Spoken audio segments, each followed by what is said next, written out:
Border Gavaskar trophy 2024-25లో భాగంగా India and Australia మధ్య జరుగుతున్న 5 టెస్టుల సిరీస్లో మొదటి టెస్టును టీమిండియా 295 పరుగుల అద్భుత విజయంతో సిరీస్ను ఘనంగా స్టార్ట్ చేసింది. 534 పరుగుల భారీ చేజింగ్లో ఆస్ట్రేలియా 238 పరుగులకే కొలాప్స్ అయింది. ఇక మొదటి టెస్టు కోసం స్టాండ్ ఇన్ కెప్టెన్గా ఉన్న బుమ్రా 5 వికెట్ల హాల్తో పాటు ఓవరాల్గా 8 వికెట్లను తీసుకుని కెప్టెన్గానే కాకుండా బాల్తో కూడా సత్తా చాటాడు. ఇక సెకండ్ టెస్ట్ మ్యాచ్ను కూడా ఇదే జోరుతో టీమిండియా కొనసాగించాలనుకుంటుంది.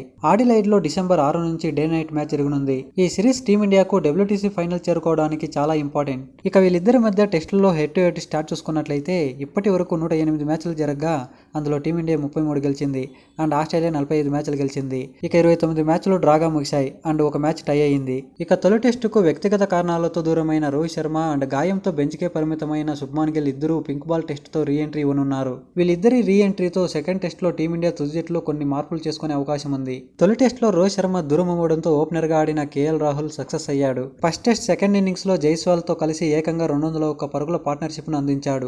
సో అందుకని కేఎల్ రాహుల్ను ఓపెనర్గానే పంపించే అవకాశం ఉంది. అందులోనూ ప్రైమ్ మినిస్టర్ A11తో ఆడిన మ్యాచ్లో కూడా రోహిత్ శర్మ తన ప్లేస్ని సాక్రిఫైస్ చేసి జైస్వాల్ అండ్ కేఎల్ రాహుల్ని కాంబినేషన్ని కొనసాగించాడు. సో అందుకని సెకండ్ టెస్ట్లో కూడా అదే కాంబినేషన్ను కొనసాగించే అవకాశం ఉంది.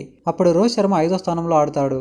ఒకవేళ రోహిత్ శర్మ ఓపెనర్గా ఆడితే కేఎల్ రాహుల్ 6వ స్థానంలో ఆడతాడు. రోహిత్ శర్మ తన స్థానాన్ని సాక్రిఫైస్ చేసి మరోసారి సెల్ఫ్లెస్ ఆటగాడిగా నిరూపించుకున్నాడు. ఇక రోహిత్ శర్మ అండ్ గిల్ రీ ఎంట్రీతో పడికల్ అండ్ ధ్రువ జురేల్పై వేటపడనుంది. అలాగే ఆడిలైడ్ పిచ్ స్పిన్కు అనుకూలంగా ఉన్న నేపథ్యంలో వాషింగ్టన్ సుందర్ స్థానంలో జడేజాను తీసుకునే అవకాశం కూడా ఉంది. ఈ 3 చేంజెస్ తప్ప జట్టులో పెద్దగా మార్పులు లేకపోవచ్చు. టీమిండియా 3 పేసర్లతో పాటు ఓ పేస్ ఆల్రౌండర్తో బరిలోకి దిగనుంది. హర్షిత్ రాణా, బుమ్రా, మహమ్మద్ సిరాజ్ ప్రస్తుతం మంచి ఫామ్లో ఉన్నారు. పింక్ బాల్ ప్రాక్టీస్ మ్యాచ్లో అయితే హర్షిత్ రాణా 6 బంతుల్లో 4 వికెట్లు తీసుకున్నాడు. ఆస్ట్రేలియాతో సెకండ్ టెస్టుకు టీమిండియా ప్రాబబ్లీ ప్లేయింగ్ 11 ఒకసారి చూసుకున్నట్లయితే ఓపెనర్లుగా యశస్వి జైస్వాల్ అండ్ కేఎల్ రాహుల్ ఆడతారు.